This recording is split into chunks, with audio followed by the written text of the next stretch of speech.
What's up, everybody? Ben Rasa and Eric Lindquist here for OddsShopper, and we are back bringing you all things PGA betting. Not the U.S. Open, that's next week, but before that, we've got the RBC Canadian Open, a strong field, a lot of opportunities to make some money. Right off the top, I'm going to give you the best way to make some money. It's with FanDuel Sportsbook. What you should do, got to use the app. I want to say that, but if you're a new user, you haven't signed up over there, sign up, deposit $10 or more. All you got to do, you bet $5, win or lose. They're giving you $200 free in bets. So that's a free $200. You can take that, bet a million guys at the U.S. Open, bet hockey, bet baseball. It does not matter. It is a great deal that FanDuel is offering for us. Take advantage. Link in the description of this video. Mr. Lindquist, we've got opportunities here going north of the border. What is your thoughts on this field? On the field, very top heavy. I mean, we have some absolute studs that are showing up.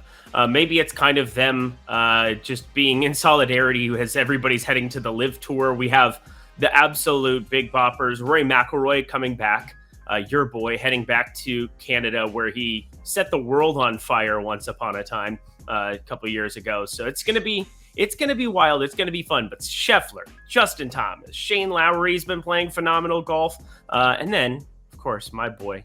We'll talk about him here in a second, though. Will we? Yeah, because it is a top-heavy field. If you beat those guys, the field is wide open in terms of prices in the outright market. So the floor is yours. Where are you getting your cards started this week? I mean, do I have to say it? People should know. If you've ever seen any videos, if you've ever seen any content I've done, one of the things that I've had a big stand for the last couple of years is Sam Burns is going to be a top 5 player in the world. I think he's elite. He found his way into the top 10. And I know, Ben, maybe I'll make a believer out of him. Maybe 3 wins isn't good enough in the 2022 season. No. That's not enough for you? Okay, well, too bad.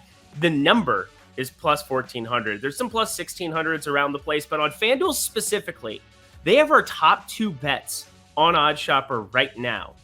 It is Sam Burns, top 5, Sam Burns, top 10 as well. So I'm going across the board to win outright. Top 5, top 10. I don't know what else needs to be said. He's the most underrated golfer compared to his skill set amongst these top players that I can ever remember. Gets absolutely no respect, goes toe-to-toe at Colonial, ends up winning in a playoff against Scottie Scheffler, shoots 65 in that final round, ties for the low round of the day, does things that golfers, I mean, he's just unbelievable across the board. Gains 5 strokes putting at Colonial, 7.5 total tee degree. I mean, we're looking at 3.2 at the PGA, puts up a top 20 there. Yeah, he fell off a little bit, Masters, AT&T, Byron Nelson, but comes off of Valspar where he did the same kind of thing. 8.8 strokes gained tee to green, 5.2 with the putter. The elite off the tee game, the elite putting. We're seeing some massive spiked putting weeks from him. I don't know what else you want from me. I mean, this is like a guy that's a can't miss type prospect at this point, and he's still 5th on the board in terms of odds. Scottie Scheffler, Justin Thomas, Rory McIlroy, and Cameron Smith, all shorter than 11-1. Give me Burns at 14-1 on FanDuel Sportsbook. So Sam Burns, I've said for a while, when he's in Florida and he's putting on Bermuda, serious threat. So what does he do? He goes to Charles Schwab, gains 5 strokes putting on bent grass, and wins the tournament. So there's no doubt that he's filling out an all-around game that can translate to any course in the world, not just where he's more accustomed to. He's an LSU guy. And Sam Burns belongs in that price range. I think he should be behind those guys. I think you probably think that too, because those are some of the world's best players. But Sam Burns at 14-1, and if you want to include the wheel of a top 5 and a top 10, I absolutely get it. I'm going a different direction for my bet here. And again, you can find my full card on Putting for Dough, which is available on this channel. But the number that really stuck out to me was in the top 10 market. And I'm going to a guy, I guess maybe this is my Sam Burns, certainly doesn't have the resume. I'm going back to CT Pan. CT Pan has been a guy that I have bet a lot this year. I've backed him on the DFS streets quite a bit as well. And he is 6-1 for a top 10 finish in this event. I like that spot. First things first. You look and you say, well, what did he do last week? He came at 53rd. That's no good. He made a 10 and he still found the weekend. If you make a 10 on Thursday or Friday and you make the cut, that's a win in itself. That is a miracle. He is playing well. He has gained in 9 straight events on the approach. This is a guy that should like the tree line fairways. He's got 1 win on the PGA Tour. You know where it was? RBC Heritage at Harbor Town, another RBC course, another tree line track. I think he's going to be able to take advantage of the 5 par 3s. He's top 25 on the PGA Tour in that statistic. 6 to 1 for a top 10. He's 60 to 80 to 1 in the outright market if you really want to gamble. But to me, the top 10 number on him on FanDuel is one I'm very interested in. Yeah, CT Pan, you've been talking about him for a while. It seems like a really, really good number. Seems like a good spot for him here, too. Plus, we talk about the top-heavy nature of this golf tournament. There's a mid-range that's just lacking, where you can go to some of these longer odds. Aaron Rye is going to be on my card. I'm not going to talk about him today, but 110 to 1 type of a deal. I mean, we're looking at some top 5, top 10 odds that you can really find.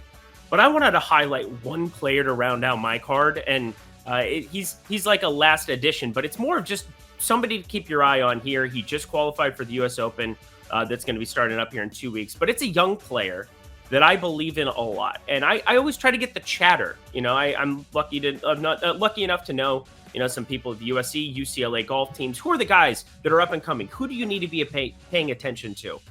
There is a kid named Chris Gotterup. He's going to be plus 500 for a top 20 market. Sure, Ben, give me that look. It's fine. I don't know who that is. I'm very excited. You didn't know who Sahith Theegala is. And how's Theegala playing lately? I still don't know who that is, but this guy I actually don't. All right, keep going. Chris Gotterup, okay? He's a senior. He just graduated here from Oklahoma, making his debut, his pro debut, I suppose, in this tournament. We'll be playing in the U.S. Open then next week. But coming off of a Puerto Rico, he played in the Puerto Rico Open alternate field event, finished 7th there, finished top 10 at NCAAs last week, first team all Big Ten player of the year. He was at Rutgers before transferring over to Oklahoma.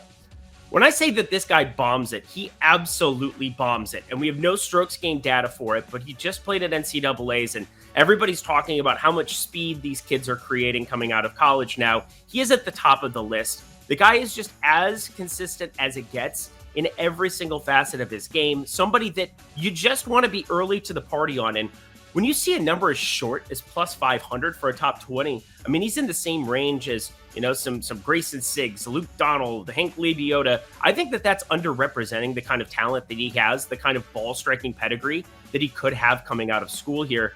You want to be early to the party. And so I'm always sprinkling these guys early. I've been doing with Theegala. That came to fruition in one big top 5 ticket to end up cashing it in Arizona. He's only ran with it and been a great DFS option a lot of times, played well again at the Memorial, put himself into the mix, in case something had happened to Horschel. But I feel pretty confident that when I hear enough chatter about a guy like Chris Gotterup and I see what he's kind of capable of doing, going out and qualifying for the U.S. Open, we'll see very quickly whether he's it or not. But you want to be early because plus 500 at top 20 doesn't feel like it's too risky.